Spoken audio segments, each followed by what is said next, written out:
Bonjour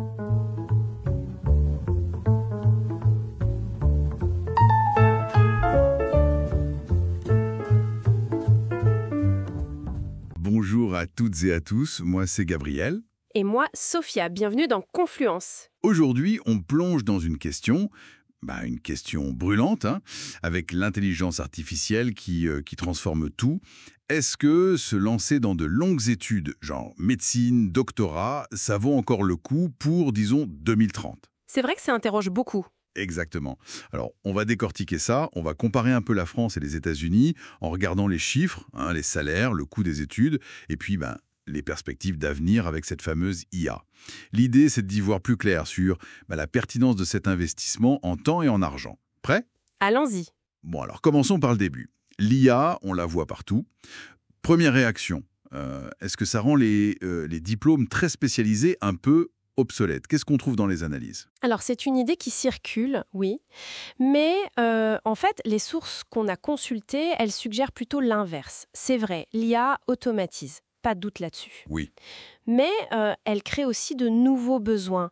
On a besoin de gens très pointus pour la développer, pour la gérer, pour réfléchir à l'éthique derrière. Ah oui, l'éthique, c'est crucial. Exactement. Et si on prend la médecine, par exemple, l'IA peut aider, oui, analyser des images, proposer des diagnostics, mais le jugement du médecin, sa décision finale, ça reste irremplaçable. Pour l'instant, en tout cas. D'accord, donc l'expertise se transforme plus qu'elle ne disparaît. C'est ça.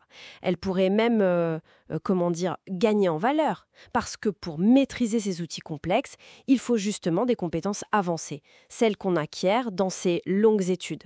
Intéressant. Parlons chiffres alors, parce que ça parle souvent. Aux États-Unis, on voit des salaires qui sont assez impressionnants, hein. Un médecin spécialiste, la moyenne tourne autour de 398 000 $ par an. Ah oui, quand même. Et pour quelqu'un avec un doctorat, un PhD, qui bosse dans l'industrie, surtout dans l'IA, ça peut monter facile à 150 000, voire 180 000 $ chez les géants de la tech.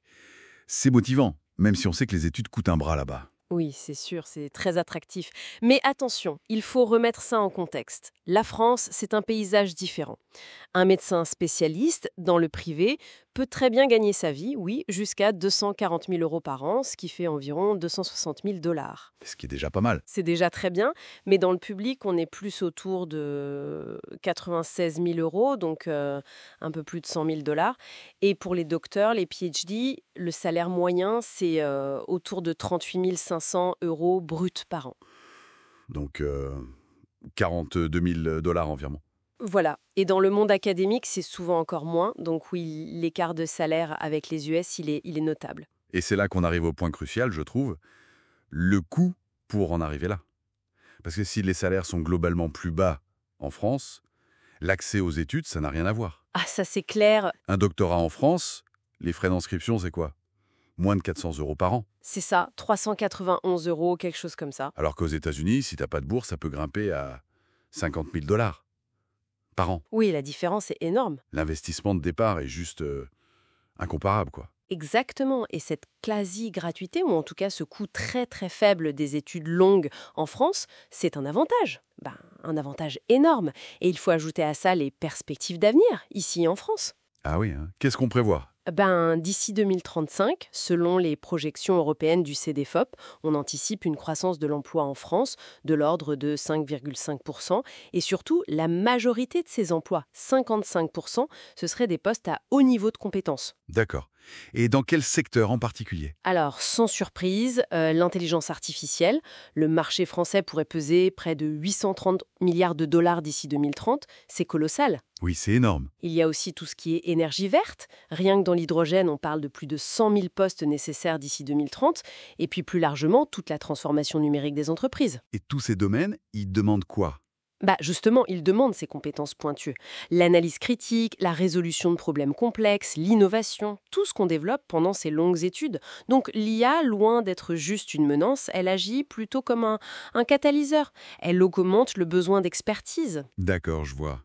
Donc, si on essaie de résumer un peu tout ça, Faire de longues études, médecine, doctorat, ça semble toujours pertinent pour 2030. Oui, tout à fait. Mais le calcul, il est différent selon qu'on regarde la France ou les États-Unis. En France, c'est très accessible financièrement, avec des secteurs d'avenir qui se dessinent.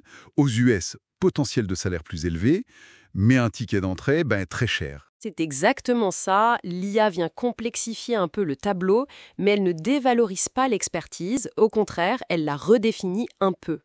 La question, ce n'est peut-être plus tant si il faut faire des études longues. Mais plutôt où et dans quoi, c'est ça. Voilà, dans quel domaine précis et dans quel pays, en fonction de ses priorités personnelles pour vraiment optimiser ses chances à l'ère de l'IA. En conclusion, non, l'IA ne signe pas la fin des études longues, loin de là.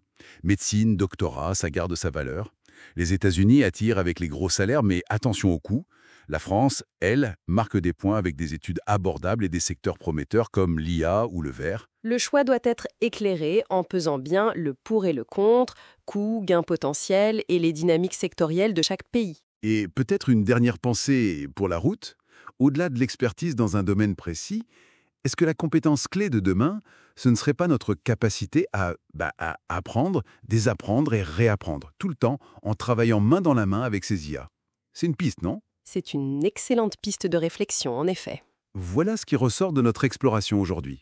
Merci beaucoup de nous avoir suivis sur Confluence. Merci à vous. N'hésitez pas à liker, vous abonner et laisser un commentaire pour nous dire ce que vous en pensez. À très bientôt.